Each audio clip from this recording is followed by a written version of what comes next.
पुरुत्वा दाशवन् वोचे अरिरग्ने तव स्विदातोदस्येव शरण आमहस्य स्वाहा।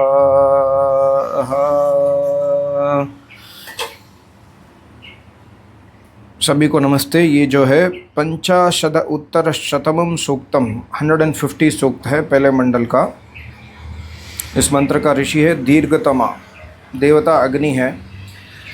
इस मंत्र की भूमिका है उस महान प्रेरक परमात्मा की शरण में जाएं। मंत्र का पदार्थ देखिए, अग्ने दाशवान त्वा पुरु ओचे। अग्ने, हे अग्रणी परमात्मा, अग्रणी प्रभु, दाशवान, आपके प्रति अपना अर्पण करने वाला मैं, त्वा पुरु ओचे, आपका खूब ही स्तुति करता हूँ। आपके प्रति अपना अर्पण करने वाला मैं आपका खूब ही स्तुति करता हूँ। तव स्वित आ अरिही, आपके प्रति ही सर्वथा आने वाला होता हूँ। अर्थात प्रकृति की ओर न जाकर आपकी ओर आने वाला ही बनता हूँ। प्रकृति में फंसकर ही तो मैं मार्गभ्रष्ट होता हूँ। अतः मैं महस्यतोदस्य इव, महान पूजनीय प्रेरक के समान जो आप हैं, महान पूजनीय प्रेरक के समान जो आप हैं, उसकी शरण में आता हूँ। आपकी शरण में आने पर ही मैं कष्टों से बच पाता हूँ। प्रकृति की ओर चलने से हमें कष्ट ज़्यादा होता है, परमात्मा की ओर आने से हमें कष्ट से हम बच पाते हैं। मैं भटकता हूँ तो आप कष्टों के रूप में मुझ पर चाबुक का प्रहार करते हैं और मुझे फिर मार्ग पर आने का संकेत करते हैं। भावार्थ देखिए, हम प्रभु की ओर ही चलने वाले हों, प्रकृति में फंस जाना ही भटकना है, उस समय प्रभु कष्ट रूप चाबुक लगाकर हमें फिर से मार्ग पर आने का संकेत करते हैं। तो जब भी हम कष्ट पाते हैं तो हमें ये याद रखना है कि हमें प्रभु संकेत कर रहे हैं कि मेरे पास आओ, ये कष्ट से निकलो। तो उस महान प्रेरक, ये प्रभु की प्रेरणा है, उस महान प्रेरक की शरण में आना चाहिए। अगले मंत्र देखिए। अगला मंत्र, ओम व्यनीनस्य दनीनः प्रहोषे चिदररुषः कदाचन प्रजी गतो अदेवयोः स्वाहा।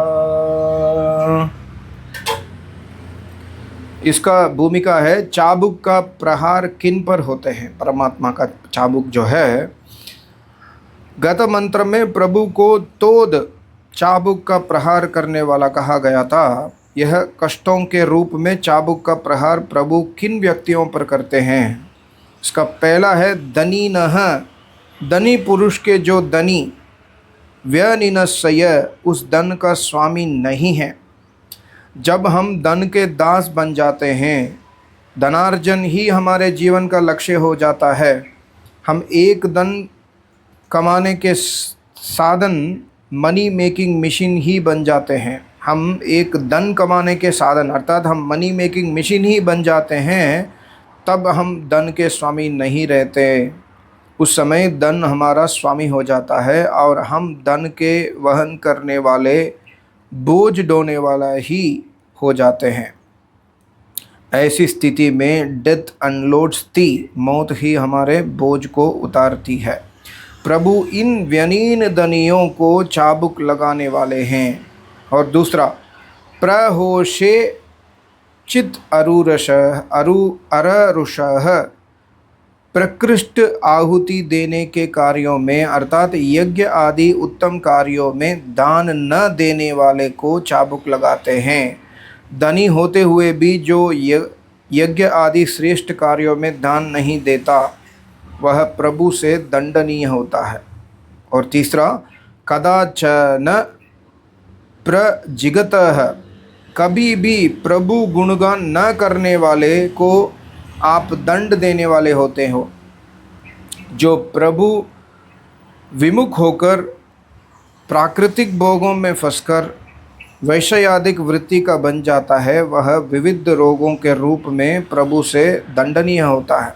और फोर्थ, अदेवयो हो, आप अदेवयो पुरुष के चाबुक लगाने वाले हो, जो दिव्य गुणों के विकासित करने की कामना वाला नहीं होता, जिनके हृदय क्षेत्र में आसुर भाव रूपी घास फूस ही प्रचुरता से उग आती है, उस व्यक्ति को भी आप दंड देते हो। देखिए, जिनके हृदय क्षेत्र में आसुर भाव रूपी घास फूस ही प्रचुरता से उग आती है, उस व्यक्ति को भी आप दंड देते हो। इन कष्टरूप दंडों से प्रेरित करके आप उन्हें सन्मार्ग पर लौटने की प्रेरणा देते हैं। प्रभु का जो दंड है वो भी एक्चुअली सुख के लिए है। हमें ईश्वर कष्ट देते हैं, वो कष्ट भी हमें सन्मार्ग पर प्रेरित करने के लिए है। इसका भावार्थ देखिए, हम 4 पापों से बचने का प्रयत्न करें। पहला, धन होते हुए धन का स्वामी न बनकर दास बन जाना, ये पाप है। दूसरा, यज्ञ आदि उत्कृष्ट कार्यों में दान न देना। तीसरा, प्रभु स्तुति से दूर रहना। और चौथा, दिव्य गुणों के विकास के लिए प्रयत्न न करना।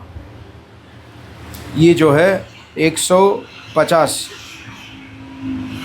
पंचाशत उत्तर शतमं सूक्तम 1/150/2 मंत्र नंबर 2। ये चाबुक का प्रहार किन पर होते हैं? परमात्मा का चाबुक जो दंड है, वो दंड इन 4 व्यक्ति पर होते हैं, जो धन होते हुए धन का स्वामी न बनकर मनी मेकिंग मशीन बन जाते हैं, और यज्ञ आदि उत्कृष्ट कार्यों में दान न देते हैं, प्रभु स्तुति से दूर रहते हैं, और दिव्य गुणों के विकास के लिए प्रयत्न न करते हैं।